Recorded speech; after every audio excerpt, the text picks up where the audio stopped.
There are stories that connect us to ourselves and to each other. These stories reveal who we are and show us the many vivid colors of our truth. Welcome to Soul Wanderings, where we raise spiritual awareness and foster connections through these shared stories and personal experiences. Now, exclusively on KGRA Digital Broadcasting, your hosts, AJ and Natalie. Hello, everyone, and welcome to Soul Wanderings with AJ and Natalie. And we are going to have an amazing show tonight. I mean, we do every week, right? We do. But tonight is something that's very near and dear to our hearts. We'll tell you all about it here in a minute. Let me share with you. If you're new to Soul Wanderings, visit soulwanderings.com. That's where you'll learn more about myself and about my co-host, Natalie. Natalie Peace. Natalie Peace. Everyone loves the Natalie Peace. Oh, I bring peace. We hang out here on KGRA Digital Broadcasting, and you can visit kgradb.com to check out our show, as well as all of the other mini shows that are played here on the station. And there's lots to learn by doing that. Yes. So when you go over there, make sure you're ready for a deep dive, because that's how it goes. It's Wednesday night, and we love Wednesday nights. Hi, friends, piling in the chat room. Nice for you guys to join us. If you guys are listening and want to know how you can join us, go over to Rumble or Facebook and go to KGRA Digital Broadcasting. We're hanging out there live tonight, and also, as always, on kgradb.com. Now, we have so much to talk about tonight, and we're just going to barely get the tip of the iceberg as we do this show tonight. And it's not your first introduction. However, it also will not be your last. I hope not. No, if I have a say in it, I do what I want. It's our show. Yeah, it's our show. I can do what I want. I love that. Isn't it nice being, manifester that you are? It is pretty awesome. Unless I get angry. Actually, it's really funny that I get called an angry manifester. I mean, I'm a manifester, so that's my non-self. We'll get into this. But when I get angry, people laugh. They think it's funny. Like, haha, you're angry. Yeah, right. That's cute. And it makes me even more angry, which makes them laugh even harder. Yeah. It's very frustrating. I wonder which part of you that triggers, huh? That's fascinating to think about. Well, we'll get into all of it. So first, I want to know how your week's been. Oh, my week. It's been, I really love my life. And then there's times where it's you, but what was that? Continuing to learn, being human and just the interaction of humans and my body sometimes, like my age. There's no joke about getting older. It's really interesting. I've entered into my 50s. Well, I'm 2 years into my 50s. So it's just, but I feel like I'm really doing pretty darn good for what my body can do. For being in there's some people my age that just don't. So I've been using it because I have a wood burning fireplace, so I get to stack wood. And I have to tell you, so I'm 4. We've talked about numerology before too, and I'm a 4. So my wood stack, well, you have to understand we're like stacking 2x4s and lumber, and it's very nice cubed. I saw. It's like, now that's how 4 stack. That's right. I sent you a picture of after my own heart. That is how I would do it. But it's like been, bending over and all that. So that's been lovely because I love working with wood. It's really just something enjoyable. That would be a hobby if I gave myself time for a hobby instead of being busy all the time. But that, and then my work, like I get touched by my ability to bring people together in a group and and just connect, and the healing that can happen in a healthy support group. It just makes my heart just Yes, the space you hold for others to do that healing is just it's super humbling that people trust and that it's effective and all of the things that happens with that. But I'm really blessed that I've listened to my guidance, all my guides, backwards, forwards, other side, and all that stuff. Here, there, and everywhere. Here, there, and everywhere. Like, you are good that way. You do listen. Yes. So that's been one is, that's just, I think, starting Monday and all that. But yeah, how's been your week? Why do you ask me these things? I mean, it seems part of the show. We warm up. My week has been beautiful. Yes. Painful, exhausting, and perfect, right? Just the way it is. I too am aware of my body. I started this new workout routine. I think that I might need to slow it down a little bit. Speaking of getting older. Don't know when enough is enough. I don't know when enough is enough. You're like, well, I got to go all out.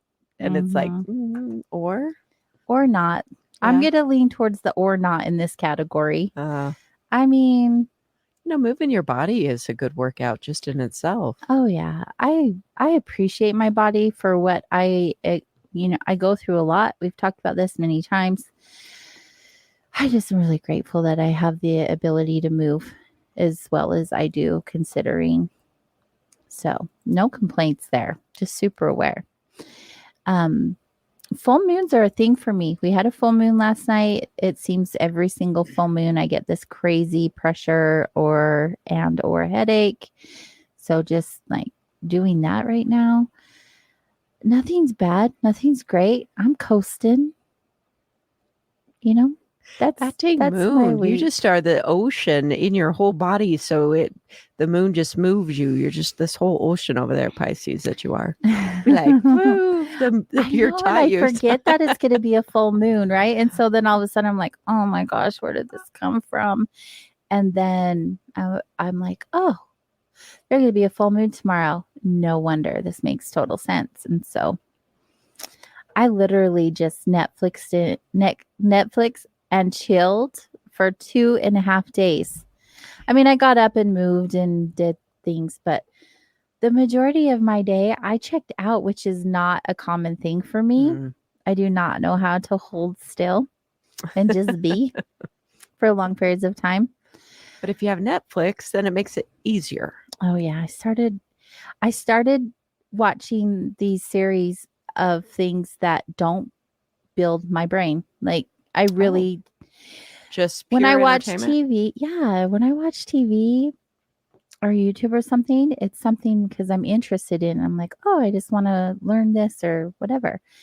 But this time it was like, you know what? I just want to watch something really good and actually not think or feel or analyze or worry or anything. I just really want to be a human for a minute because it's not something that I do very well, or I let myself do. So yeah. Anyway, there's my long answer. I've really been looking forward to tonight, and usually we bring on a guest right after the first commercial break. But because there's so much to learn, like there's no reason for us to do all of the stuff we normally do beforehand. We just are going to deep dive right into it. So tonight we're going to be talking about human design. And I feel like a lot of you already knew this because we shared last week on the show. This would be a topic we would be discussing. Also on the show post of where we release what we're going to be doing for the week, which by the way, if you're not following us on social media, please do so because that's where we post what's coming up for the week. And you can click on our links at soulwanderings.com. We are working on the human design. introduction, or I ought to say reintroduction, because as Natalie brought to my attention 2 years ago, Right. she was a guest on the show before she became a co-host and talked about human design, which is really awesome. Yeah. I was like, wow, that's like 2 years and 1 month almost, Yeah, that's so awesome. fascinating. But And often we refer to human design on the show. Like, Mhm. Natalie just told everyone I was a manifester. She's said that a few times. I just can't help myself. Yeah. I mean, it's just it's ingrained in you. Like, this is just who you are and what you do. Totally good, because that's how I learn more. I was introduced to human design, obviously, through Natalie a couple of years ago. I listened and I took some things to heart, but I didn't really like do a deep dive into it and like, why is this so important, until I had like a huge experience in January where I was making a big decision on which way to go in my life. A whole new life or the current life I had. It was a really big, huge choice. And I went and met with Natalie in a crisis situation. And I'm like, I need help. And Natalie's like, let's talk about your human design. This will be your help. And ever since then, I literally cannot get enough. I've been practicing being in my design for, we were counting. I'm on my 8th month. Woohoo! Thank you. Thank you. And honestly, in everything I do now, I question why I do the things I do and if I ought to be doing them that way. If that's Lovely. what's best for me. And if I have any questions, Natalie is so easily accessible. Just like, hi, friend. So, Right. and it's just been really neat because not only have I learned about my human design, I did my kids, I did my partner, my friends, my family, like everyone that I can think of, I'm learning about their human design, or I'm sending them to Natalie and saying, you need to go see Natalie and learn about your human design, because honestly has brought such a sense of peace and understanding in my life, where before I just thought I was A, B, and C, right? Not really positive thoughts, but now I see them as the strengths that I have, where before I didn't realize like that's just who I am. Where I've been working on fixing that, it actually is a really good thing to be and qualities to have. Where Right. That's actually what happens a lot of times is you try to fix the things that's your nature. right. And there's no fixing that. It's just who it's I already am. fixed. I mean, it's already set. It's your nature. So yeah, and it's just been a really fun journey. And like I said, I tell everyone about it. And a while ago, I was telling Natalie, like, I tell everyone here locally, go learn about your human design, but why don't we do it on the show as well? So that's what we're doing. We're doing a reintroduction. So 2 years ago was a long time. Natalie's also grown and learned a lot in the human design in that time as well. Oh my, yes. And she has a lot more information. And so tonight we're going to be beginner course to human design, but this is such a huge understanding and undertaking. Don't get discouraged. There's so much to know, but we're here to help you. That's right. So tonight we'll have an introduction, but we'll be doing this on a regular basis throughout time, whatever that looks like. We Right. don't know what we're doing as far as time goes, but we have the intention of this always being at the forefront of our journey. What's made such a difference in our lives, in our individual lives, to know our nature with such precision, or the idea that it's precise. It's so interesting. I continue to learn and learn and learn, and it really is a learning process. Absolutely. Once you get introduced to the design, it's this whole science. It's like the biology of the body. Yes, and it really is a science.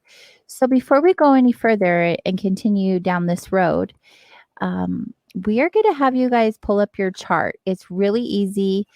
It doesn't take long. All you need is your birth date, the time, and the place. Right. And I did have some people reach out and say they weren't sure on the time. It is very important that you have the time or as close as possible, but you're going to get the most accurate chart if you know the time of your birth. Right. So it's worth the search or reaching out for it to get your. I know I have some software that gives me a reliability score. So if you're not really certain, and some of the more advanced software versions of Human Design, it may give you an idea. I know when I'm working with clients and they don't know, I can say, okay, we'll estimate it and then we'll see how reliable that is. And I do have to tell you, things change just throughout the day, and it changed different aspects of it. So there is that thing of really kind of knowing. If you know a decent astrologer, a lot of times they can get it pinpointed. My lovely sister, who's adept at a pendulum, actually got within 3 minutes of her birth time with the pendulum. And you can also use muscle testing if you use kinesiology. You can also do those methods. It's really fascinating to realize that the universe knows our time. Like it's out there. I mean, might be on the birth certificate, but it's also like in the universe. So when my sister, after my aunt had died, we were just going through all the paperwork that she had kept, and we found 3 birth announcements for my older sister, me, and my sister just younger than me. And my older sister and mine had birth time on it. My sister just younger than me. Actual birth announcement, no time. It was really fascinating. But that was when my sister's like, well, look at that. I got it within 3 minutes. I don't think they put the time on the birth certificates anymore, but it is important. It is important to know. What, anymore? Is that what you say? They don't anymore? No, that's what I've been told. Oh, on the announcements? Yeah. Oh. On the actual certificate. Oh. Yeah. I know mine was on mine. I had to go in and get a new birth certificate and request that it's on there because they can do that. But if you go and get a copy, they don't do that. Oh, I see. You have to ask. And I think it was extra. That's fascinating. So everyone can pull up your chart on the phone, on your computer. However you choose to do that, you'll want to go to one of 2 places, either jovianarchives.com. And these are going to be flashed on the screen as well. JOVIAN archives.com. Or you can also visit humandesignamerica.com. And some of you may already have your charts because we made the announcement on how to get them. And if you do, have them ready. They're not going to have as much information as Natalie can pull if you were to have a one-on-one with her. So some of it may get a little confusing when she brings up certain areas of the chart, but don't get too overwhelmed. And as Natalie is chatting with us about human design, even though I may know the answer, I'm going to ask questions as if I were new to help you guys have a better understanding or have the show flow. It's so much information. But and also, if you are listening live, feel free to type into the Facebook or Rumble pages on KGRA Digital Broadcasting. Type your questions in caps. That way I can see them easier. And I will be actively participating in the chat room as always. And you'll be able to ask those questions and we'll get them answered for you. You won't have all of the answers tonight, you guys. I'm just saying right now, I'm still learning. And even years into this, people are still learning. It is a process, but if you have a basic understanding, there's so much you can learn online. You can also do a booking with Natalie if you feel called to do so. True.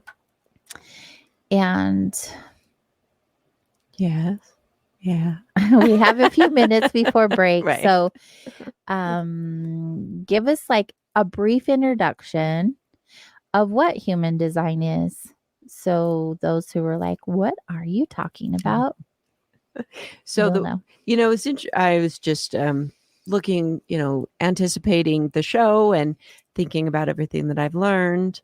And the human design system was delivered through a mystical experience. So the founder had a mystical experience. I've listened to a lot of lectures, and he's not very fond of talking about his mystical experiences.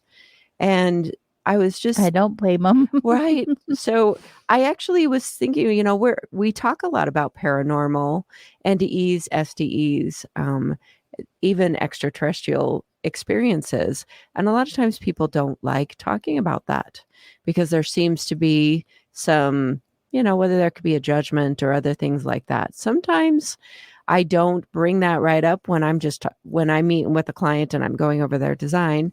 And I had one new client, and then she bought one of the books that I recommend, and she was reading about it, and she's like, so what, tell me about this experience with the boys. And I said, yes. She says, yeah, I don't know if I would have, might have gotten in the way if I had led with that, but it did come through a mystical experience. And it was like this body of knowledge was implanted in him that he then was like his destiny to bring it into the world. It does include all the systems and all the things that human design brings together already existed on this planet.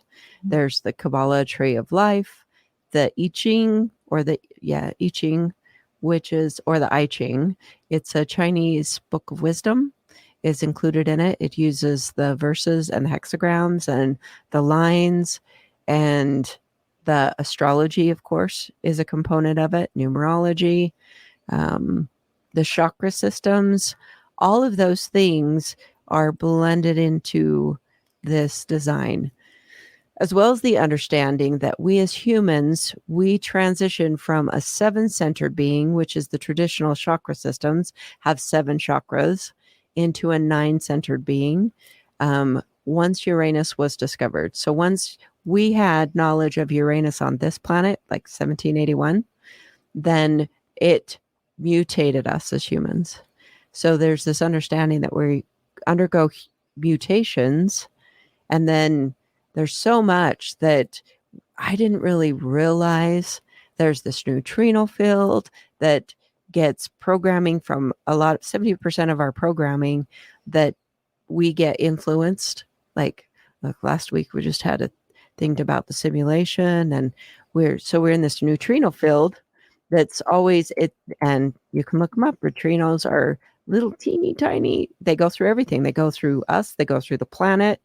Nothing stops them. They move. They're like space particles or programming particles.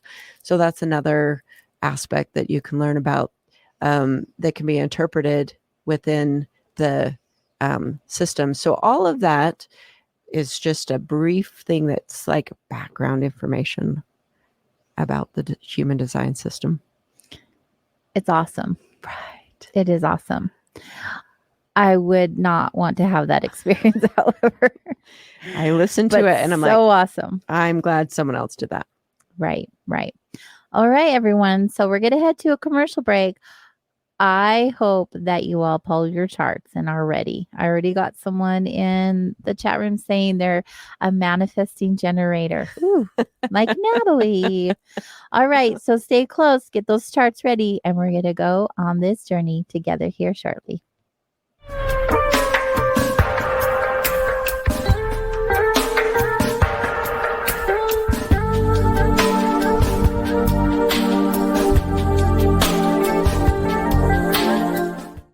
Hey members, the new KGRA DB app is now available on iOS and Android devices. Gain on-demand access to any KGRA DB programming. Download any show directly to your mobile device to listen or watch on the go. Go to the App Store and search KGRA DB. Did you know 75% of Americans are chronically dehydrated? If you struggle with focus, run low on energy, or when it's time to finally sleep, you simply can't, This can all be linked to dehydration, and Fuel Up has the answer. Our proprietary formula contains the finest cellular hydration with the strongest immune-enhancing natural ingredients. The Fuel Up system is made up of 3 different incredibly tasting varieties. Wake kickstarts your day with a jolt of caffeine. Play boosts focus while hydrating your cells. Rest not only helps you relax, but also rejuvenates your cells while you sleep. Here's what our clients have to say. I really don't miss my coffee, and you can tell the difference. So I'm gonna take it for the energy. I'm gonna take it for the play. I'm gonna take it, all day. And it works. That's the thing. It works. We love it. Take the Fuel Up Challenge now, where we offer a Feel the Difference money-back guarantee. Fuel Up for life.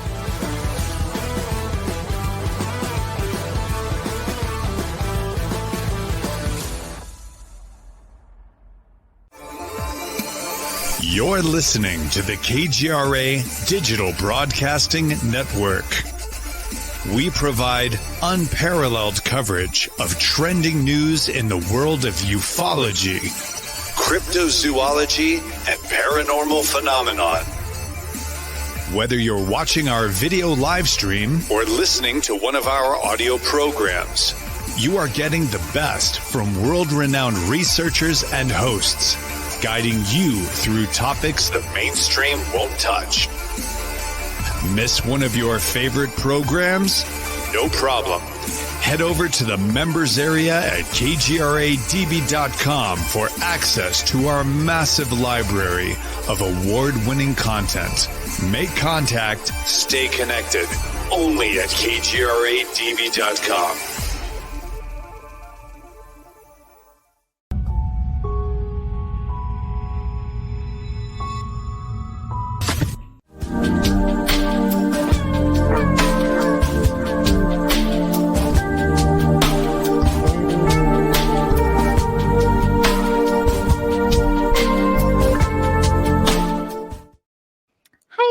Welcome back to Soul Wanderings, heard here on KGRA Digital Broadcasting, your #1 paranormal and alternative talk network.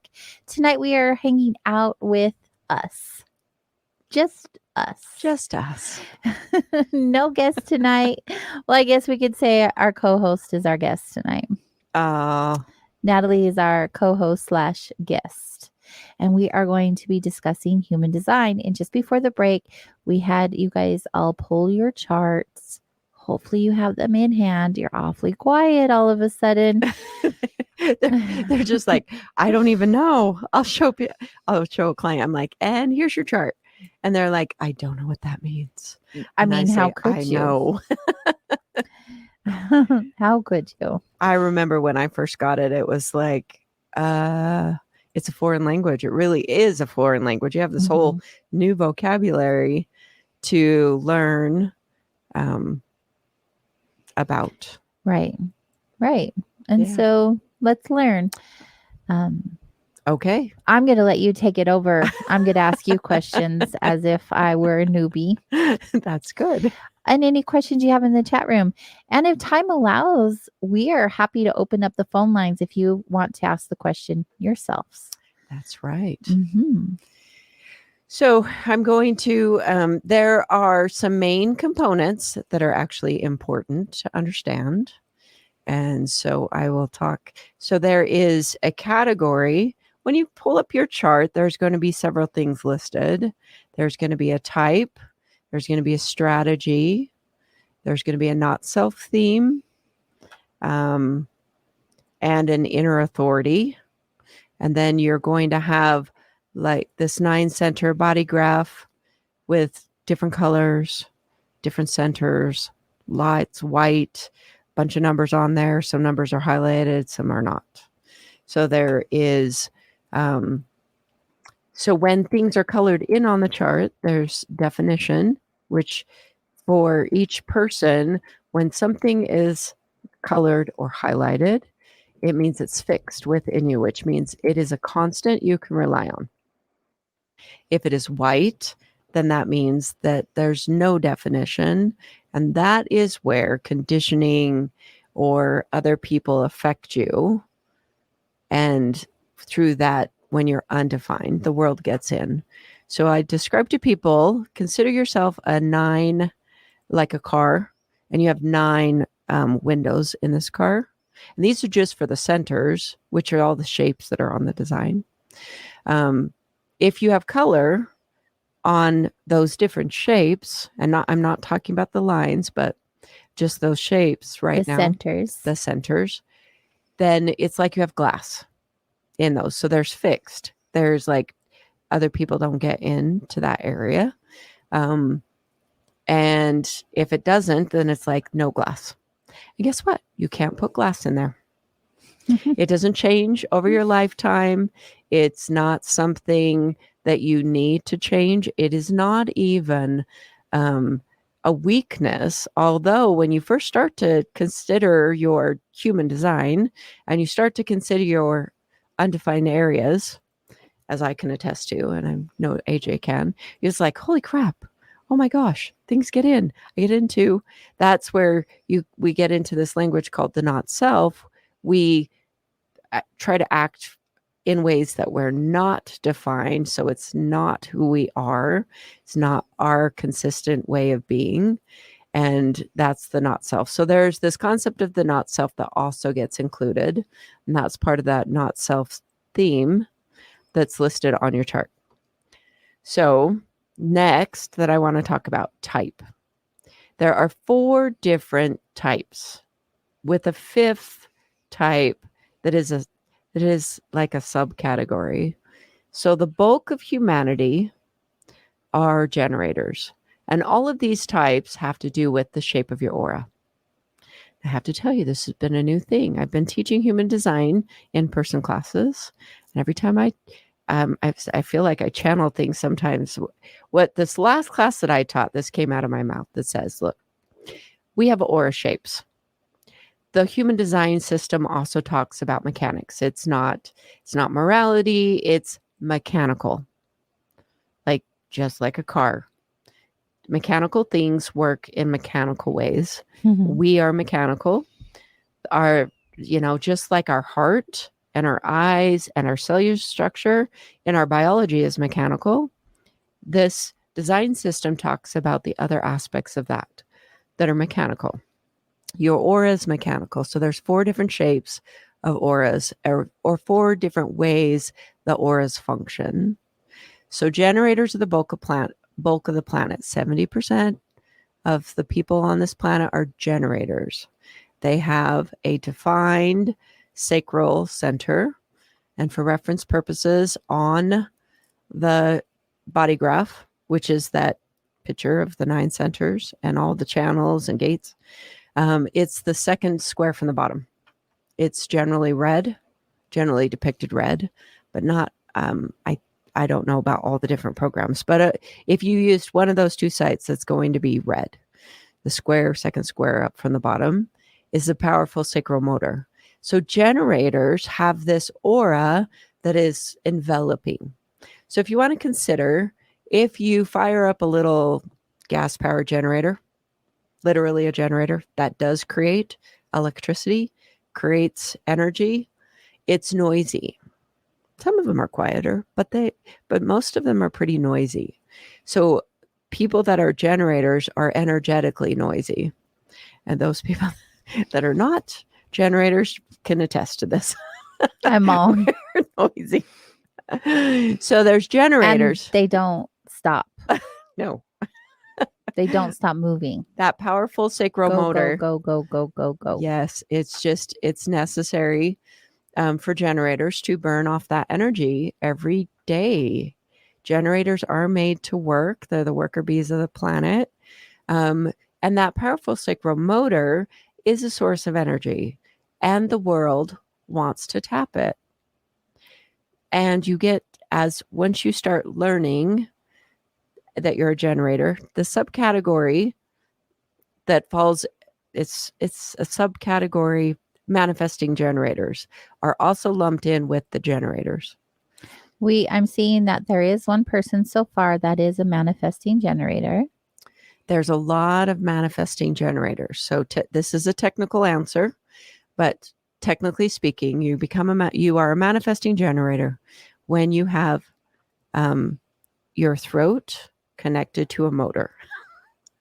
Now, I know that's technical, but the chart description will tell you whether or not you're a manifesting generator, but you still live the same strategy as a regular pure, what they call pure generators. So generators are here to give the energy to the world. Literally, the life force of the planet comes out of generators. And so with that, you have to learn how to make decisions about where you use your energy. So this is the shape of an aura. So generators are designed with a built-in strategy of living in response, which means very basically that you make decisions or respond when there is something in you exterior to you to respond to. Now, this is kind of a big thing. Even after I'm in my 6th year of learning and living by my design, and I'm still learning about this living in response thing. And this means you don't initiate. This means every day you wake up and you meet life on that day. And we realize that actually life has its own sort of flow. So I tell generators, you stand in the river of life and you see what comes down that river. And whatever's coming down that river on that day, you live in response to. So that's the generator and bringing in the strategy of the generator. That's the auric shape. You can pretend to be a manifester who's initiate, but when the universe comes to meet you and you're pretending to be and I say pretend because your aura will be always a generator's aura. You can't change it. It's mechanics. So if you work on initiating, you're not living in response, then the universe comes to meet you and it doesn't work. Sometimes you can, force things, but the reality is once you start learning your design and entering this experiment that living your design is, then you meet a lot less resistance in life because you're meeting it in the flow, the proper flow. So the next biggest population are the projectors. We have a few projectors in the chat right now. Woohoo for the projectors. I'm surrounded by projectors in my life. I'll tell you what. Right. I have this soft spot in my heart for projectors because I feel like they're really misunderstood. They misunderstand themselves.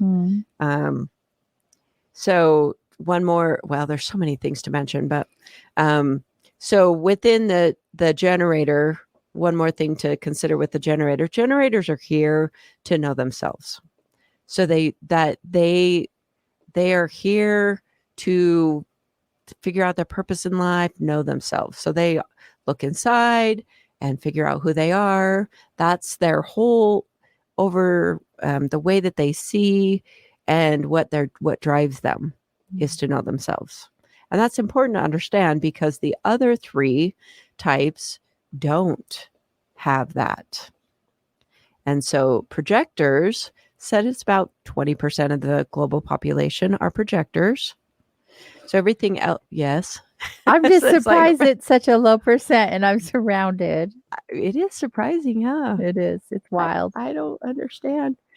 I don't know if they, if those are still the statistics, but that's what I hear. So that's everything that I read are those statistics. Yeah. So projectors, 20%, they're non-energy types. So generators, the only energy type. The other 3 types are non-energy types. Projectors have a absorbing and penetrating aura. Their aura literally comes to a point in front of them. And so it is penetrating like that. It's really fascinating when and absorbing. So projectors will take in other people and the environment quite deeply. And I'll sometimes say it's like they drink or they eat the environment. So that's a thing for projectors to understand. You take in things very deeply and you're affected by that. And that includes, so that's in your undefined areas that you take in a lot of the environment. So the strategy for projectors is to wait for the invitation. Now, in everything that I've studied, I've thought, well, that's all the time. But it's for the big things, the big invitations. It's the job, it's the relationship, to really wait to be invited. Now, a big aspect of that is projectors need to be recognized. And they're often very misunderstood. So because they have to wait for the invitation and they wait for the recognition, projectors, when you start talking to them and they start to understand this, they can be pretty frustrated because they're like, what? You mean I just have to sit back and do nothing? And it's like, no. Projectors are here. Their whole life is spent studying the other. They're outwardly sighted. They understand the world in quite a different framework because they're studying from the moment they're born. They study other people. They look outside of themselves. And so they really don't look at themselves. They're not able to look that way. It can be quite confusing if they don't know that. So all the projectors that are out there in the chat room, I came up with this example, and there was a projector in one of my classes. He said, that's pretty good. I said, I consider it. I have no idea what it's like to be a projector. There's projected channels. But it's like a submarine. If you asked a submarine to look at itself through its periscope, it's like that. They just don't look that way. So if you study the human design, you're a projector and you get interested, really it's best to study everybody else's design around you. And if you know some projectors, get and interact with them so that you get a feel for what that aura feels like, what it looks like outside of you, and then it will make sense to you. So that's the way projectors work. Their aura works that way. Their strategy is wait to be invited. They need to be recognized because they have this penetrating aura and because they have this outwardly looking vision. They are here to advise and guide. But if someone does not want to hear that guidance or advice, and they're not really open, you may give them the biggest pearls of wisdom, but if someone's not ready, they'll be just like, no. Right. Projectors don't want to just go around giving unsolicited advice. It doesn't end well for them. It doesn't. And it doesn't feel good because there's this like reverb back to them, and they're not received well and not recognized. And that's actually pretty painful. And that's why they need to wait to be recognized and invited. Right. And start to understand when someone is open to that information or not. So the next group of people are the manifestors, which is about 9% of the population. Not a really big, well, I mean, that's a whole lot of people still. 9% of global population. 9% is still quite a bit. Yeah, that's still quite a bit. My type is a manifestor. Yes. So manifestor's aura is one that it pushes out. So it's repelling. Manifestors are here to initiate. They're here to bring things into form. They're the creative, bring the form in, let the generators take it from there and support.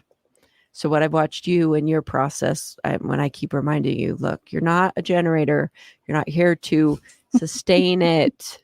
You bring the idea here, and there's those of us that are generators around you. We lovingly support it with our energy. Yes, and I have been living my life as a generator in a lot of areas. Right. It's fascinating. Until I knew better. So manifestors have this powerful aura. One of the things I say, manifestors can do whatever they want from the get-go. So when a little manifestor baby's born, parents kind of say, oh crap. On an energetic level. So much. Because energetically, a parent just can feel that aura, whether or not it's conscious most of the time. we haven't raised our children this way. But from the get-go, little manifestor children could do whatever they want. Mm-hmm. So it's important to teach manifestors to be polite, because manifestors need to inform. And so it's really good to be a polite manifestor and inform people that you're going to do whatever it is you're going to do and ask permission, which is the last thing a manifestor wants to do, is ask permission to do a thing. Because we want to do what we want. Right. But that's the strategy, is to inform. And so when you, if anyone out there is listening as a manifestor, learn how to inform, learn how to speak about that. Manifestors have this defined throat center, which is the third center down on the body graph. And it's out of the throat that manifestation happens. Manifesting generators also have a defined throat. And there's this idea, actually energy to the throat. So manifestation could occur, but it just doesn't work the same as someone that actually is a manifestor, that really is here to initiate things. And then the last auric type is a reflector. A reflector has every single center undefined. And so they have all 9 centers undefined. There is only about 1% of the global population are reflectors, which is still a lot of people. It is. I've never met a reflector. I have a good friend of mine. He's a reflector. I've worked with a client that's a reflector. I've pulled about 5 charts, I think, 5, 6 charts. They're reflectors. I just pulled one the other day that was like, oh, your daughter's a reflector. I was pulling for this mom, her adult children's charts. And I said, here, you might want to understand your adult kids. Mm-hmm. I'm like, oh, she's a reflector. So all 9 centers are sensing centers. So they're very open. They're basically like, and their strategy is to wait a lunar cycle. So they are like walking, talking moons. They just go through a lunar cycle, and they actually go through all the different types. So they'll sample all the different types they have. It's got to be such an interesting experience to be a reflector, because you're always picking up definition from other people. You're highly influenced by the environment that you're in. I heard through some videos that I was watching the other day that the reflectors are the community thermostat. They are. I thought that was an interesting way to look at it. Very well put. They do take the read. They also get, they're also the ability to read how well the program is being lived out. The program, the neutrino program that we're being programmed with all the time by the planetary energies. It's really interesting to think, we just don't have a lot of choice. We're little fish in the ocean of bodies moving through space. It's just without a whole lot of choice, except for what to do. Learning your type and your strategy and your inner authority. So then we get to talk about inner authority. Are there any questions out there? I pause for a minute, or no? People are just. I mean, there's comments, no questions. Okay. So inner authority. It's okay. So let's talk about authority. We are in this world, and especially in this modern society, trained or conditioned to make decisions with our mind. It's very mental. And so it's like, think about it, pay attention, learn, grow with the mental phase. The human design system teaches us that mental decision-making doesn't work for any human. Doesn't. The mind is not one, is never an inner authority. So for every individual human to start to realize that all this time you've been making this, been conditioned to trained to make decisions with your mind, and it has not, it's not according to design. There are other authorities that are inner authorities. that are not the mind. So there, I don't know exactly how many. There's a lot of different authorities. The main, first and foremost authority is the emotional authority. So if you're looking at the body graph, there are two triangles that point inward down at the bottom, not exactly the bottom, but near the bottom of the body graph. The right-hand triangle. Those are the hips. Oh, the hips. Like if you were sitting Indian style, yes, that's how I look at it. It's a good. Thank you. The hips. So it's as you're looking at it, it's going to be the right hip is your solar plexus, is the solar plexus. The right center. hip, if you were, say you're looking at the chart, is it the right hip? As if you were flipping your body around or opposite of your right. So it's on, literally looking at the chart, it's on the right-hand side of the chart. Just for clarification. Right. So maybe it's coming off the left side of you, but that solar plexus center. So primary, this emotion. Yes. I was corrected. Knees. Knees. That would probably be that's more funny. accurate. Anyway, go ahead. So the solar plexus is the most, let's see, it affects everybody because if you have definition in it, that's automatically your inner authority. Doesn't matter what auric type you are. If you have a defined solar plexus, your inner authority is emotional. And yes. So when you are emotionally, your inner authority is emotion, you start to understand that there is no truth in the now. I just have to say this part, knowing if you're emotional or non-emotional, is super important. Because I know so many people who are emotional, acting out as emotional. And when you learn about their design, they're non-emotional. And it makes so much sense why they're feeling and acting the way that they are, because they're not living in their design. Right. It's mind-blowing, this part. Right. And because we shift definition, I mean, it's really interesting as you start to learn your particular design, and then you start to understand we get definition or conditioning from the world around us from different people. So those people that are non-emotionally defined will end up having emotional definition, but they're not self.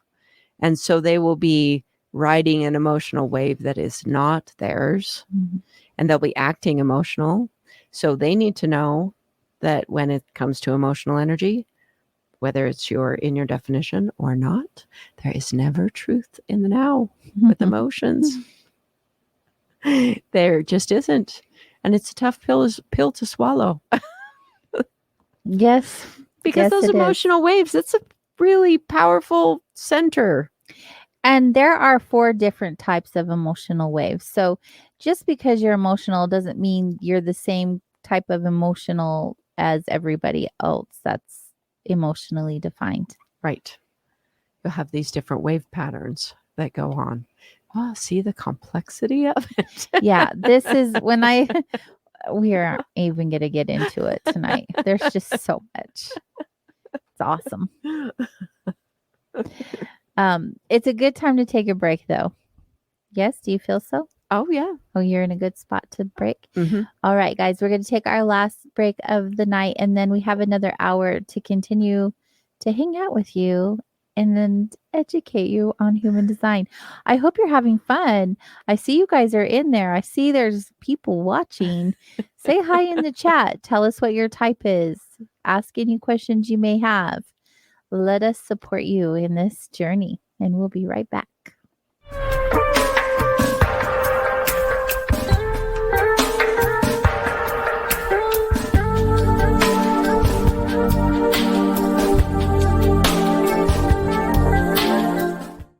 Hey members, The new KGRA DB app is now available on iOS and Android devices. Gain on-demand access to any KGRA DB programming. Download any show directly to your mobile device to listen or watch on the go. Go to the App Store and search KGRA DB. Did you know 75% of Americans are chronically dehydrated? If you struggle with focus, run low on energy, or when it's time to finally sleep, you simply can't, this can all be linked to dehydration, and Fuel Up has the answer. Our proprietary formula contains the finest cellular hydration with the strongest immune-enhancing natural ingredients. The Fuel Up system is made up of 3 different incredibly tasting varieties. Wake kickstarts your day with a jolt of caffeine. Play boosts focus while hydrating your cells. Rest not only helps you relax, but also rejuvenates your cells while you sleep. Here's what our clients have to say. I really don't miss my coffee, and you can tell the difference. So I'm going to take it for the energy. I'm going to take it for the play. I'm going to take it, all day. And it works. That's the thing. It works. We love it. Take the Fuel Up Challenge now, where we offer a Feel the Difference money-back guarantee. Fuel Up for life.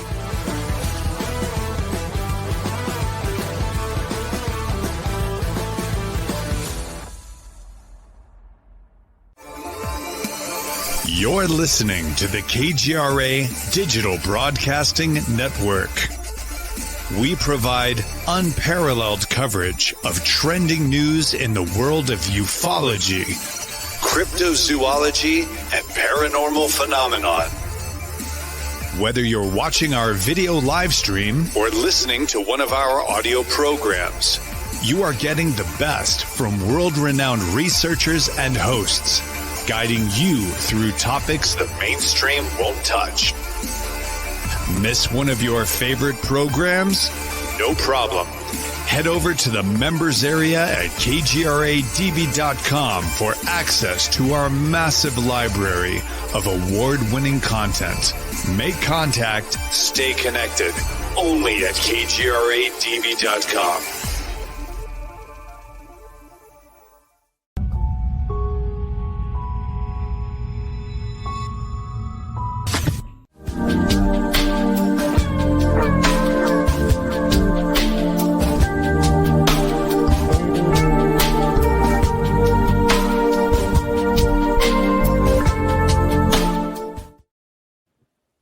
Wanderers, welcome back. We are hanging out on KGRA Digital Broadcasting. I invite you to head over to kgradb.com. That is where you will see the lineup of shows that the station has, including ours. If you go and visit the shows and hosts tab, head over to Wednesday all the way to the bottom and click on Soul Wanderings. It's there where you'll be able to gain membership access and receive up to 30% off your annual or monthly subscriptions by clicking on one of the choices there at the top. It's a good deal, you guys. There's so much more than our show, even though our show is pretty great. Pretty great. But when you do that, you support our show and you support the station, and we very much appreciate it. You can also go through and listen to all of our previous shows. I've been doing this show for almost 7 years now, and Natalie has been with us since the beginning of the year, so there is plenty to listen to. And oh my gosh, haven't we had some amazing guests? We've had some year? amazing guests. A lot of our guests, you guys, are the same kind of guests that are hanging out on Coast to Coast and all over different other shows and other platforms. Like, we have some really great guests. We also have some local people that we've invited on. In fact, you're one of your favorite guests, Marty Rawson. He'll be joining us again next week by your request. Everyone just adores that man. And he's getting ready to head off to Australia for a conference. How exciting for him. Yeah, so good. So good. Yes. We'll catch up with him next week. But for now, we are chatting about human design. And we've invited you to go and pull your chart either at jovianarchive.com or on humandesignamerica.com and enter in your information there. You'll be able to pull up your chart and find out what your type is. And Natalie is in the first part of the show talked all about types. And now we're talking about other Inner authority. We're talking about other things. Other things. In the second hour. Yes. So get cozy. Just got to know your Have type. your chart in your face. And let's learn some more good stuff. Yeah, this is really it's a big thing. Take it away, Main girl. things type. Next, inner authority. So I was talking about emotional definition. Those of us that's like, I think it's 50, 49, 50% of the global population are emotionally defined. And the other half not. That's wild. Those are big percentages. Yeah. So it's like this, and sometimes it gets out of. So then many times, like, way more than that are acting like they're emotionally defined. Oh, it's really something to consider that there is no truth in the now with emotional energy. It's a very powerful force. And I have to say that it was a mind-blowing thing for me to realize that actually was the full spectrum of emotions. Just is. Even though, love, I'm so no, truth in the now. If I would have known this all my life, how things would have been so different. Oh, it feels so good. And it is also the pleasure center. And so this emotional center, thank goodness there's emotional definition. Otherwise we probably, never have kids or any of those things. It's like the pleasure center, and there's a lot of pleasure and desire is in that center. And so it's an important thing, but it can really be, it can really jack some people up really when you don't understand. If you don't understand that that center is emotionally defined and that's your inner authority, it means that you have to wait out your emotional wave to get clarity. And your clarity will only come over time. And absolute clarity is just very rare. So you're making your decisions over time. And the minimum amount of time is to sleep on it. Minimum. Emotionally defined people are not designed for spontaneity. So being the manifestor that you are and being emotionally defined means I'm ready to go initiate, but I have to wait. Yes. To be clear that it's time to initiate this thing.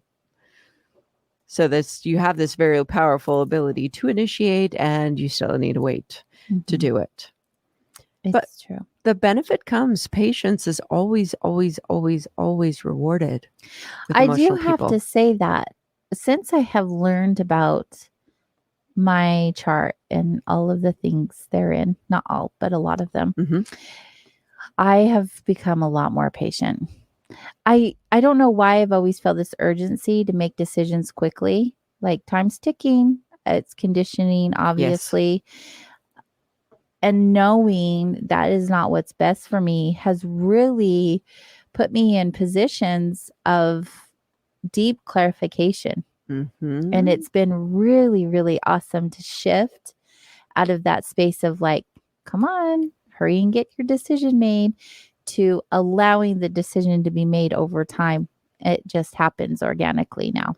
Oh, I would imagine. I love it. Yes. No, you would have been, because you've been around splenic people. I mean, just knowing the people that are around you and people that have that splenic authority is another authority, and they are spontaneous and they make their decisions in a split second. Right. And I've always felt guilt and shame and all of these negative emotions because I wasn't making a decision and I just couldn't make a decision. It was too challenging to do that so quickly. Right. I wanted to. Yeah. The will and the drive were there, but the clarification was not. Oh. And that's just really interesting to learn. And to not fight against it anymore. Oh, yes. It's so freeing. I share this because anyone who's listening and you don't know, this is something that would be beautiful for you to have knowledge about. Right. It's so awesome. It's so freeing and beautiful. I love it. So just understand, if you have emotional definition, your inner authority is emotional. At minimum, sleep on things, but give it time, give it plenty of time. Mhm. And even in romantic things, it can feel really Especially. good. Especially, right, because you're like, we get so much conditioning. Fall in love. It feels so good. You get swept away. You're so clear. This person, they're your person right away. And I love love. And emotionally speaking, you cannot even know until over lots of time Right. with that person, a good year or two. The more time, the better that you actually get really deep clarity. So emotional people connect deeply, deeply. And it's like you take these snapshots or these feelings over time, and then you see this really deep, if you're talking about family members or people that you may be in a relationship with, you really get this much deeper picture of people. Those of us that are emotionally defined, because I'm emotionally defined as well, we really, really get to know people on a really deep level. And I crave it. I love learning about people on those deep levels. It's true. But it's really, when you learn that person deeply and you're just like, I know that part too. Mm-hmm. The ins and outs, the ups and downs, and all of that. Mm-hmm. So learning to make your, not make your decision on the waves, you don't want to jump from the wave. That's really important with that particular inner authority. Now I'm going to go to the next. I'm going to have to pull up my different kind of authorities, but sacral. So people that are generators and their inner authority is sacral. Generator, the sacral motor has a voice, and it says, mm-mm. It literally has people that are generators, emotionally defined generators, manifesting generators included, will often make those vocalizations. They'll say, or mm-mm. That's that inner voice of the sacral speaking. And that's the inner authority. So that sacral authority means that person needs to make their decisions according to that grunty, groany voice. Now, this is an interesting thing to consider. Those are the parents, maybe young kids or kids already grown. How many times have you said, use your words when kids are at the dinner table grunting or groaning? But that's actually their sacral voice, talking, so that we condition our children away from their nature, their design all the time by saying, I want to hear you use the words instead of this voice. Right. So that sacral gives access. People that have sacral inner authority have access to truth in the now, always. So that's pretty powerful. Kind of envious. Absolutely. That's there.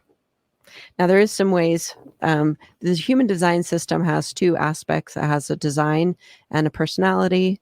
When you're looking at a chart, there's the personality that's colored in black. The design is in red. The design is what we're not conscious of. It's called roads and tunnels. So tunnels, the design side that's in red are the tunnels.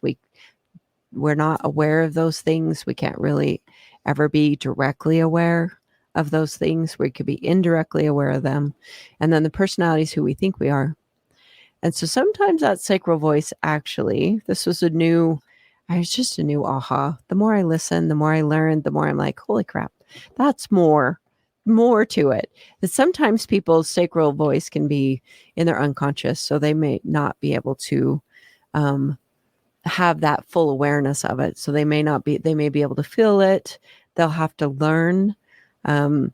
If you have a generator in your life, or if you're the generator, generators are designed to live in response. So they're really benefited by being asked questions that can only be answered with a yes or no. That sacral voice will answer with an or an mm-mm or yes or no. So if you have a list of questions, you actually can be asked by a good friend, someone that you trust, to ask you a bunch of questions about anything and everything.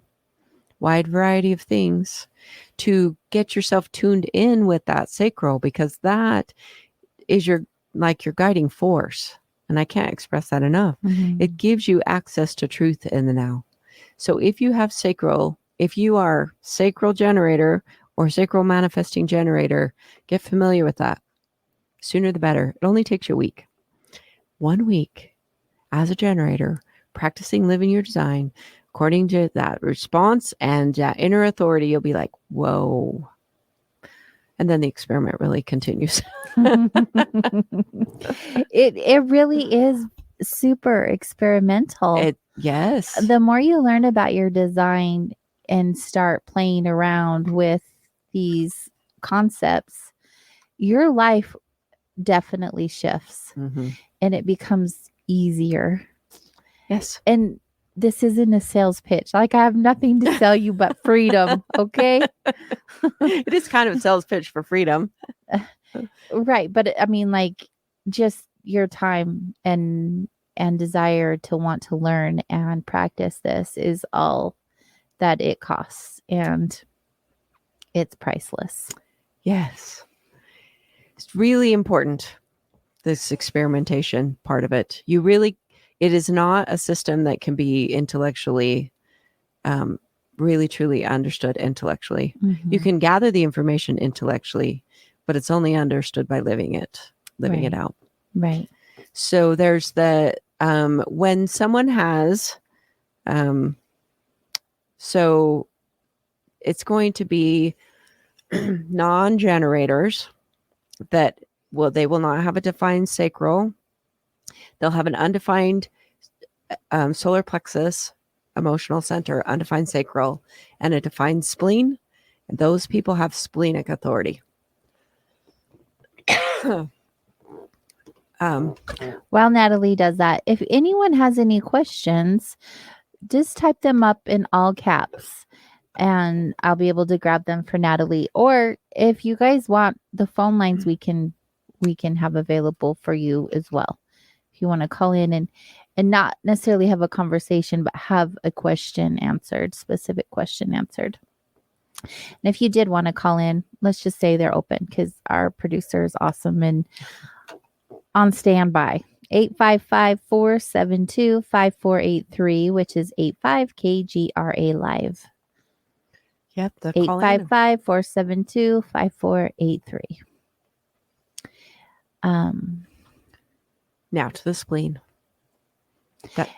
Yes, spleen, because you see splenic projectors. At least I am around a lot of splenic projectors. But yeah, what does that mean, Natalie? So the spleen is this awareness center, and it's the intuitive. This is really the gut. Although a lot of times people will think the sacral authority is the gut, but this is really that gut intuition that's primal, has to do with survival. It's spontaneous. So people that are splenic, their body is what tells them what is healthy for them or not. And while the sacral voice is really clear and relatively loud, the splenic voice is not. It speaks once in the present moment. So if you miss it, you miss it. You miss it. So you'd have to be very in tune with what you're feeling. Yeah. Yes. And you have to really learn through that experimentation. You really learn whether or not. Now, it seems that each person I interact with and I explain their inner authority, each person with that inner authority have an idea when I'm talking about it. They just know. There's a part of them that understands, that says when your body stops you, then it really just kind of halts you from doing a thing. And then they'll know when they did not follow it, and they'll know the result of what not following it did. But it can be opportunities. It's not a loud voice, but it can say, do this right now. And if you don't, then it's just a missed opportunity. It's not the end of the world, but missed opportunities happen. Yeah. For splenic people. Yes, they do. They happen for all of us, but yes, especially when you don't hear that inner voice. Right. Mm-hmm. But also, it's having a defined spleen, but an undefined sacral and solar plexus, right? Correct. That's the technical ways. Now, this is all already spelled out on the design chart. So if it says splenic as inner authority, that's the reason why it's splenic. I know the answer to this, but can all types be splenic or just generators cannot? So manifestors and projectors. Correct. Will be non-energy types. Okay. Yeah. Because once that, as far as generators go, that defined sacral means that you're either going to be sacral authority or emotional. And projectors and reflectors are the energy types. The projectors and so projectors and manifestors and reflectors are all non-energy types. Non-energy types. Yes. Did I say energy? I meant non. Right. Okay. Yeah. So much language. I know. Really, clarification is a beautiful thing. It is. It's a whole new vocabulary. Okay. So there's that splenic authority, listening your intuitive voice and following it, checking in with the body. The environment is important to splenic people, their sense of well-being. One of the examples that I listened to or read said, it's like you're a splenic person. You're going to a restaurant with a group of friends. You get to the door of the restaurant and your spleen says no. And you have to say no. Yeah, it's like that gut feeling, like your first initial instinct. If you were to be walking down a dark alley and all of a sudden you're like, no, you need to listen to that. If you're going into a social environment and all of a sudden it's like, no, you need to listen to that. And so there's a reason. It's true. It gets in people's way. They're splenic because they're like, this is so awkward. As you start learning your design, you realize that the awkwardness is a little bit of awkwardness with people in social situations is healthier than being in your not self. So learning to make decisions as yourself, it's kind of radical, but it's worth it. Absolutely. Okay, so then you have the splenic authority, but there's also other authority. The next one would be? So the ego. So the ego authority is someone that's a non-energy type that has an undefined spleen. They would, of course, have an undefined solar plexus, emotion, that be non-emotional, and undefined sacral, being not a generator, and a defined heart center or the ego center, which is the smallest triangle on the chart that's defined. And so when they are, their ego is their inner authority. So those people are literally driven to do what they want. So it's their ego that's in charge, their willpower. Okay. So they would make decisions by listening to themselves talk about what they want. It's not a very, not 1 or 2% of the global population. There's not a lot of people that are ego inner authority, but that happens. And so those people are driven to do what they want. Just imagine. I mean, some of it has to do with what their ego is wanting. I'm just answering other people right now. That's okay. Continue on.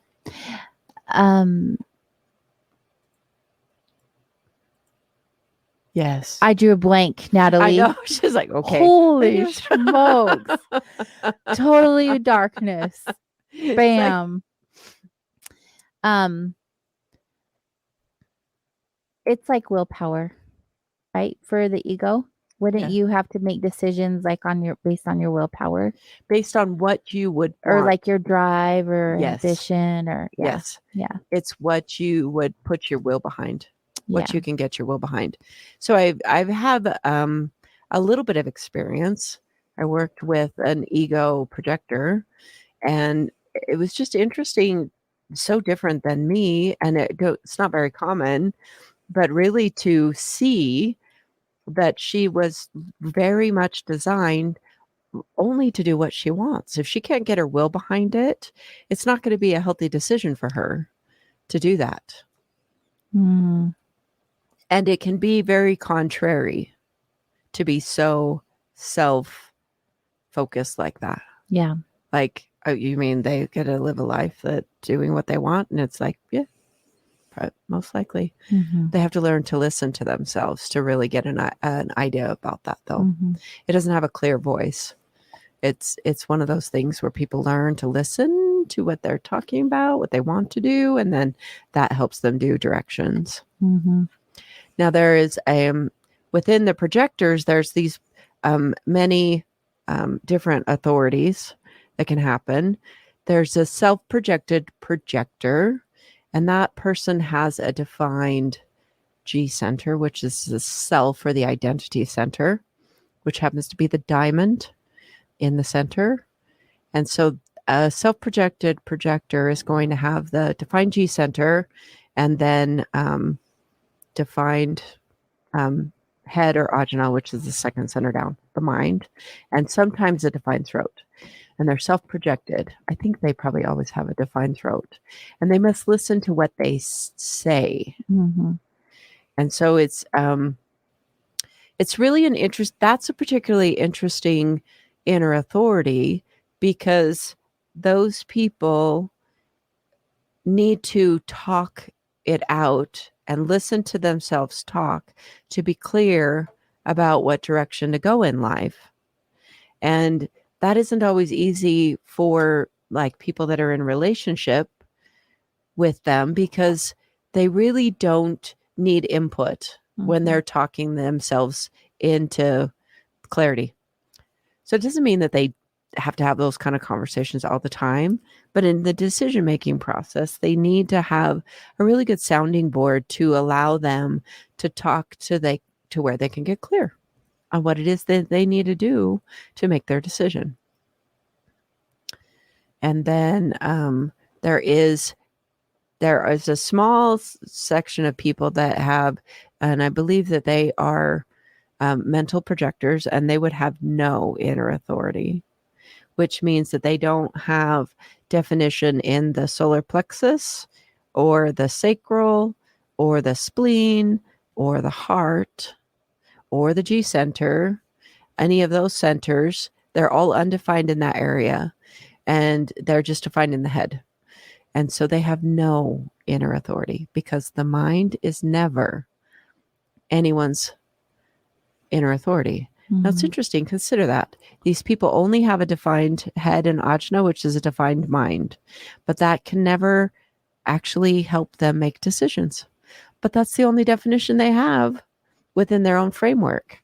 So they are designed to pay attention to their environment. So they're generally directed by what feels good within the environment around them on what to do, which is really fascinating. I'm creating someone's chart right now because they were having some complications. So look at you. Just bear with me while I send pictures of it and send it over, because I don't know how else to do this. This I'm listening. You are so good at multitasking. And so I'm trying to, so there's this hierarchy of authorities, and this is in the technical side of it, but it's also important to understand. First and foremost, there's that emotional center. Mm-hmm. Second to that is the sacral center. Next is the spleen. Then it goes over to the heart and the G center, and then would be none. Mm. So those are all the inner authority. The human design system gives that to you so that you know that that is what's important, and there's a process for you to make personal decisions. And it isn't mental. And that's a big shift, Because most of us make our decisions mentally. And the mental decisions are not going to get you to what is considered your potential. So the human design also is a pathway to awareness and potential, like really truly being awake in this life. And then when you wake up through the human design system and you're living life in according to your design, you realize that being awake is just part of being human.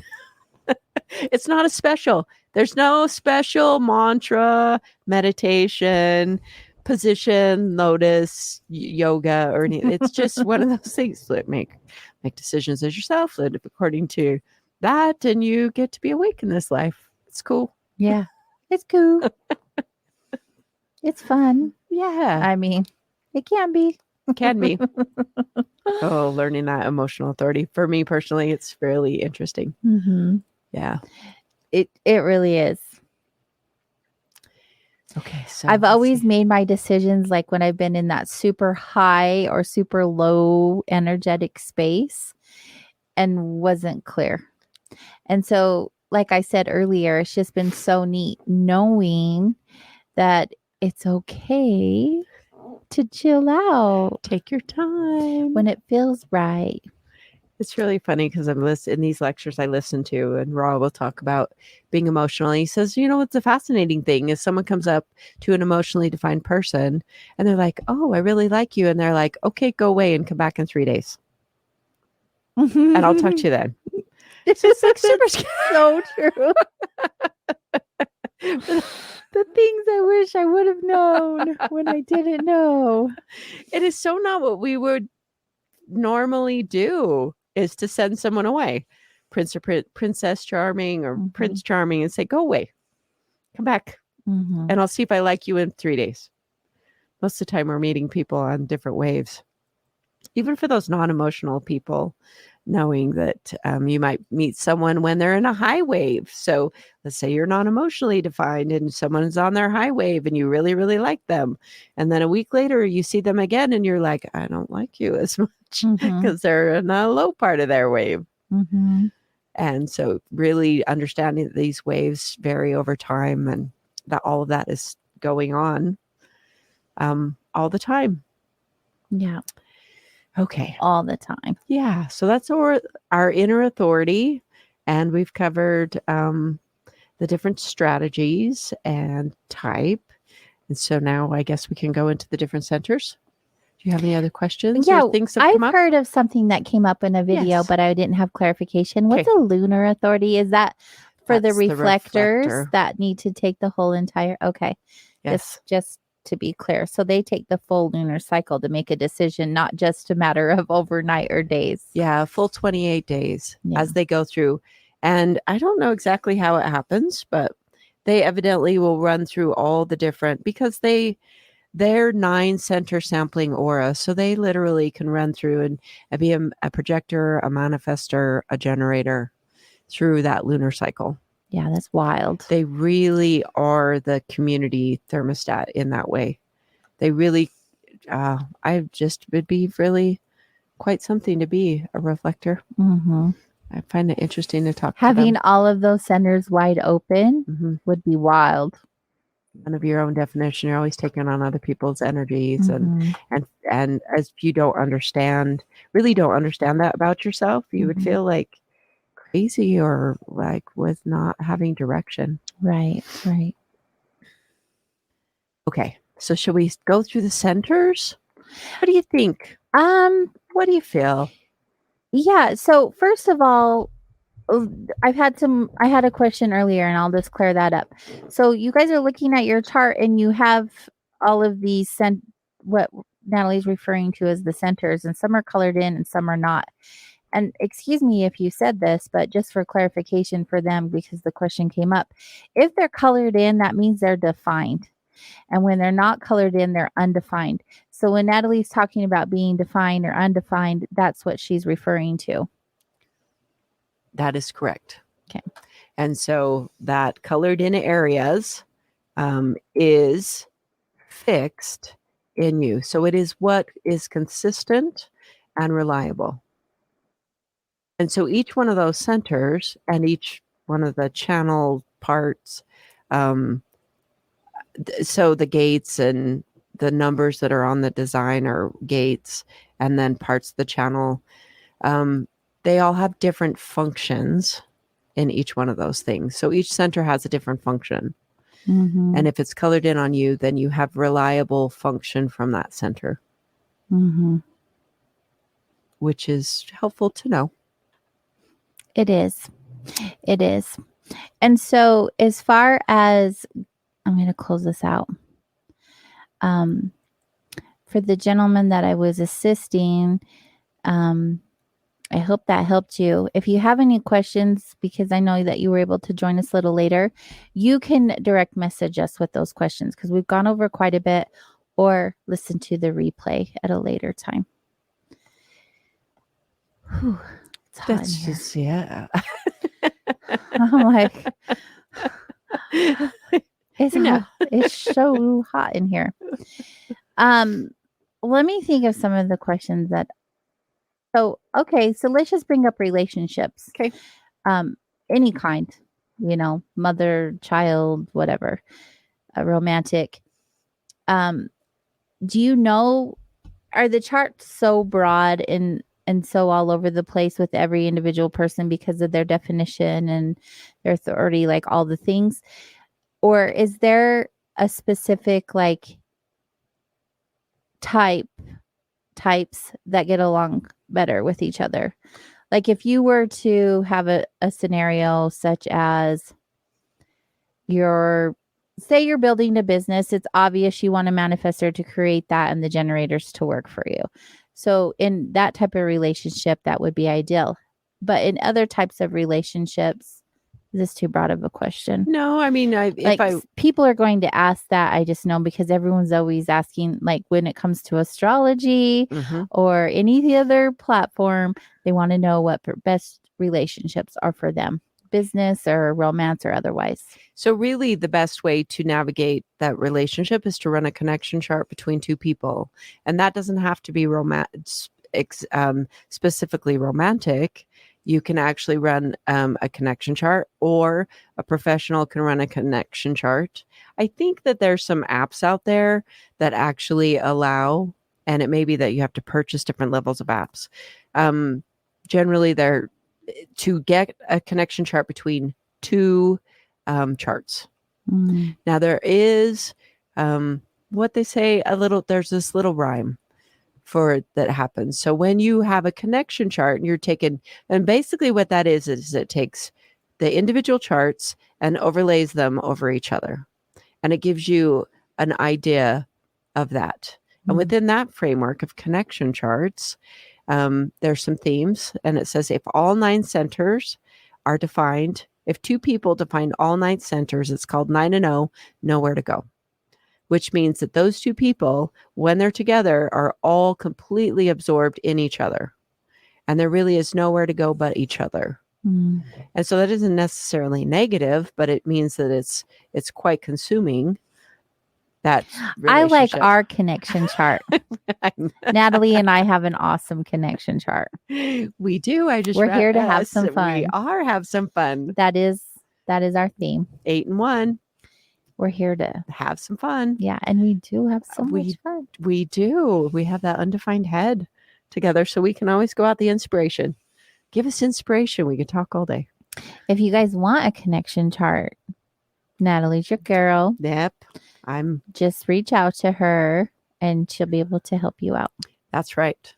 So with that, so you're looking at that 8 and 1, and then that's really the most, I guess, ideal relationship. If you were to say that, it's the most fortunate one if there's 8 and 1, because it means that there's only one undefined center. So it's like one doorway or one window that you could go out together. Mm. And then there's 7 and 2. So if you have 7 centers defined, 2 undefined, then that means that you've got some work to do, because partners or siblings or parent-child, it doesn't really matter, or business, you have 2 windows to go out of.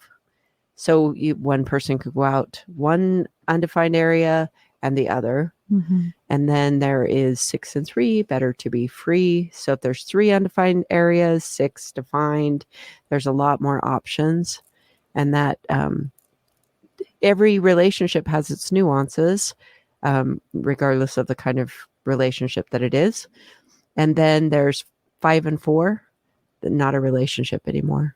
So if there's like 4 undefined areas, it's just too much difference, just too much for people to sustain those things. So it's beneficial to know in business relationships. It can explain some of the disconnect that happens between you and another person. So that if you were to take that framework in a connection chart, 8 and 1 is the ideal. Love it. So it's either going to be 8 and 1 or 7 2. You got some work to do, but then there's the ability. And there's so much in addition to that. But I want to really emphasize to everyone listening, really understand what your type is and what that means and what your inner authority, because it doesn't really matter all these other things as much. If you start learning your living as your type and making decisions on your authority, and you enter the experiment that way, and you're really experimenting with it. Now, this is going to take a while. This is not something, I mean, it's not for everyone, and not everyone will take to it. But those that do, it really can, the easiest thing in life to do is to be yourself. Right. And this is a map. And it's actually a pretty precise map on what that self means. So as you learn to live yourself, learn to live that. You have to live your type and your strategy first and make decisions according to your inner authority. If you can't do that, then you can't really work out anything in a relationship anyway. Right. Because you're in your not self. Right. I think knowing your inner authority is probably I think one of the most important things, because it allows you to make decisions that are correct for you. Correct. Yes. And that there isn't anything else that I've ever come across that really gets that specific and that precise for each person. Because, I mean, really, what kind of, even in psychological circles, anything, they're saying, look, a lot of times they don't tell you. This is one thing. I had a lovely, my beautiful sister. I have many sisters, but my one sister, when she would talk about, she's been a teacher, and she'd say, well, when kids would be upset, they would say, well, let's figure out your feelings. And I said, oh, please don't do that anymore. Because from this framework, it doesn't matter if you figure out your feelings. There's no truth in them. In reality, you just have to, I mean, a better thing for those that are anyone that is going through emotional waves, whether they're emotionally defined or not, learn to just wait. Watch what happens when you wait out an emotional wave. Yeah. No, go ahead. I'll ask you the question when you're done. Because that's a big part of understanding that, waiting through that. And so every human on the planet is going to be affected by that emotional center. That's why it's on the hierarchy first. So everybody ends up being affected by emotional energy. So everybody is benefited by practicing that waiting out emotional energy. So you're emotionally upset, give it 3 hours. Yeah. Check back in 3 hours, see what's different. And maybe you can stoke the fire for that ways, or you leave out of the room. If you're not emotionally defined, you leave out of the room and you feel better. Get away from the emotional person. Yeah. It's a good strategy. Yeah. When I'm around a lot of non-emotional beings, and I am emotional, and they make fun of it, like, you're emotional? No. And I don't like to call it emotion. I like to call it passion. I am very good at being passionate. My emotions sometimes are intense, but it's not a bad thing for someone to be emotional. There's not a question. There was a comment in one of the chat rooms, and I just want to share as an example. Okay. They're wondering, how do you fill in the white centers. Oh, I get that question so often. And I'm explaining in chat, like, it's not a bad thing to be undefined in one of your centers because your chart is uniquely you. That is your design. You're not the same as anyone else. It's your own unique design. And it's not to be fixed because you are perfect just the way that you are. 1. 2, why would you think it needs to be fixed? Why do you feel like it's not complete? I do have an answer to that question. Okay. Though. You fill in those undefined white areas by being around people. That's how you fill them out. Oh, so when you have a connection chart, sometimes they can. No, if you are just even being in their aura in a group, if you well, there you go, sir. Yes. In chat. I don't feel like you have to be defined though, right? No. I'm just saying that it but it does become defined when you're around other people. Yes. That's right. I forgot about that. Yes. So you fill in your white areas by being around people. And in fact, it's actually healthy. It's a reason why we're designed this way, because we're designed to be communal. So think about, I mean, really, it's not the point. This human design teaches you the nature of your type and your inner authority. And it teaches you that so that you can learn decision making. The rest of the stuff, we are designed to be interacting with people. Just because you're not emotional does not mean that you need to refrain from being around people. Just because you have an undefined G center and you'll be a chameleon and take on other people's identity doesn't mean that you need to stay away from people. It means that there's this understanding that it's borrowed definition. And so you borrow people's definition all the time. In fact, as you wander around the grocery store and interacting with people in the workplace, you're really not that chart really ever. So there's also this one thing to understand that our nature is this fluid sort of thing, but our inner authority is always the way to make decisions because that's constant and reliable. Those white areas are not. They come and go as you move through different people's auric spaces. Yeah. I stand. Well, I wasn't wrong in what I said either. You were right. I was going to say I stand corrected, but that's not necessarily a thing because it wasn't wrong. But it is really neat to know. And they get colored in. But you are perfect just the way you are. You are perfect just the way you are. One thing that I've often talked about in my private sessions with people is, look, if you have a lot of white in your chart, it's important for you to go and be around people so the energy can move. Like you get our things are if you have like half of a channel defined, you've got this number highlighted in your chart and it's got half of a channel. That's what's, it's half of a channel. It's like a bridge.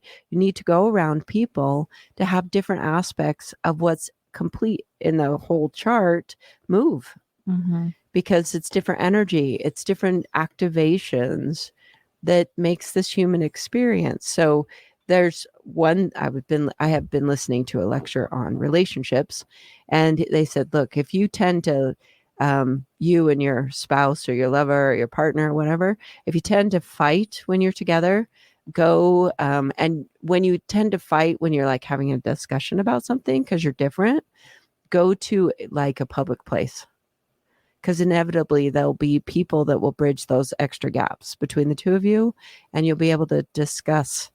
And he also said, and it holds down the potential for getting too boisterous about it. Yeah. If you tend to get really argumentative with each other, go to a restaurant when you're making those discussions.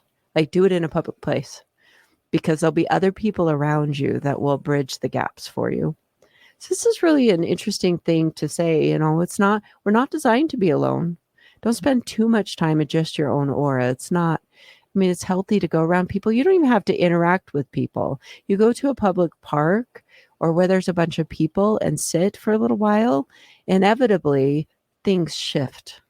It's true. Yeah. When you put it that way, I know when I'm like super emotional, I have to remove myself from whatever situation I'm in. and put myself in a new environment, and my emotions totally shift. Yeah. And it's That's beautiful. awesome. Yes. It's like, this is why we have this whole sea of humans here. It's very interactive. Mm-hmm. And it's nice to say, look, so this is part of, it's been interesting when we got so isolated within, with what we've gone through. That was a massive thing for us all to go through as humans in the pandemic and get restricted and then have those effects happen. It's really not. And if you are a worker from home, it's really still important to, if you do that, that's fine. There's lovely times doing that and people love it, but you've got to interact with people too. You got to get around different people than just like the people that might be in your home. Yeah. Yeah. It really is so important. People who do that though, like the mental part of it, how does it affect you? I mean, not just like the mental health we know as being a human being, but as far as our design goes, when we are withdrawing from people and from, activities in life in general. I'm going to say, instead of just focusing on mental, I'm going to say an energetic stagnation. Perfect. Because those undefined areas, or even with your definition, your energy gets stagnant. It becomes more dynamic when you're around people. Different auras create this dynamic energy flow in us because they'll bridge the gap, the two parts, and what happens between like one gate and another that completes a channel. Completed channels are always the sum is greater, that is always bigger than the parts. How that is so said. The same It's like goes. a quantum. Mm-hmm. It is a quantum. So that quantum things happen when you're around different humans, other humans. So a question, do we become stagnant if our energy doesn't interact with other energies? It would just be just you. Mm-hmm. And really, if you were to that's so from a listener. It isn't stagnant, isn't necessarily bad. Let's consider this. If you went just by yourself for 28 days out in the woods, it would, that sounds like heaven. Well, yeah, but go ahead. It could be. I mean, that's how you would really get to know yourself, your pure self. And what it would be like just to be you. And that is its own deep, amazing experience. It would be to go on a retreat that was just you. Sometimes that'd be more than what people could do. But it isn't necessarily stagnant. But I want to not, a lot of times people will say, well, I need to stay away from people. If I'm non-emotionally defined, then they're like, oh, because when you're not emotionally defined and you start to realize that you're riding other people's emotional waves or any of the undefined areas. So if you have an undefined head center, which is the very top triangle, then you're always thinking you're thinking about a lot of things that don't matter because you have a whole lot of questions in your head that are other people's questions. So you run around trying to chase down these answers to the questions that are up there in your head that don't matter. And so then you realize you don't have a consistent way of thinking or a consistent way of, it's not just your questions up there. And then realizing that actually gives you a level of mental freedom because you have to understand that you get caught up in your not self thinking about things that don't matter, trying to chase down things that don't really need to be answered. Right. And it's lovely to learn to ignore the mental noise. And it does take practice. It's really mind-blowing when you start to understand that the second center, the two centers that are up there, the head and the ajna center that are up in the head are the mind, those two centers together. And there can be a defined ajna center, undefined head, or there's going to be a defined head and a defined ajna. But you never get a defined head and an undefined ajna. It doesn't work that way. Yeah. And so if if that's defined, you have a fixed mental way, consistent mental way of operating. If it's undefined, it's inconsistent. And knowing that it's undefined in those areas, you're not expecting yourself to be consistent in that area. If you have an undefined throat, you might talk too much to gain attention. It's under pressure.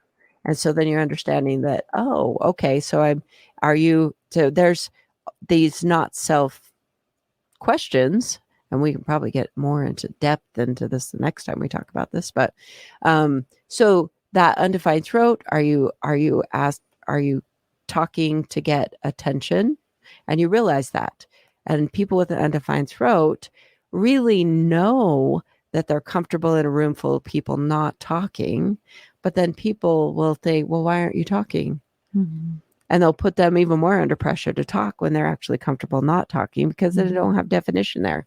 They have an inconsistent way of bringing their voice to the world.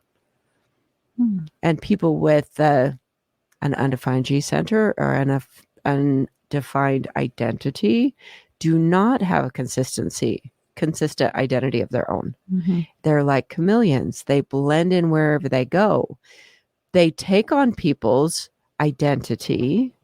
And so that means, and the nature of the environment around them. So knowing that, if you have an undefined identity center or G center, it's important for you to be in the right environment around the right people.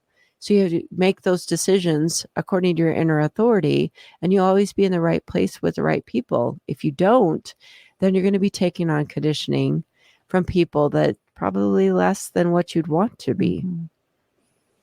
It really is important to surround yourself with people that are healthy for you. It really is, in more ways than one. We just have a few moments, Natalie. I want to make sure that you've said everything you want to say in this introduction. Is there any final word you want to leave us with? Well, there is this understanding that I want people to understand this is mechanics. And just like your car goes together in a particular way, that it's pieces and parts put together to create a car. This is mechanics. So when you understand that, it doesn't care about whether you believe it or not. It proves itself. It's mechanical. Mm-hmm. And it's really fascinating to understand that this is a mechanical universe. It's very ordered, just like our body goes together in a particular way. So try it out. Find a little bit. Experiment with it. Mm-hmm. There's lots of information online. You might be shocked about how much human design is out there. There is. If you guys are on YouTube, TikTok, just type in human design. There are a lot of people who are practicing this way of life. Mm-hmm. And it is a beautiful thing. It is. And the more you learn, the more you are going to know yourself and be happier.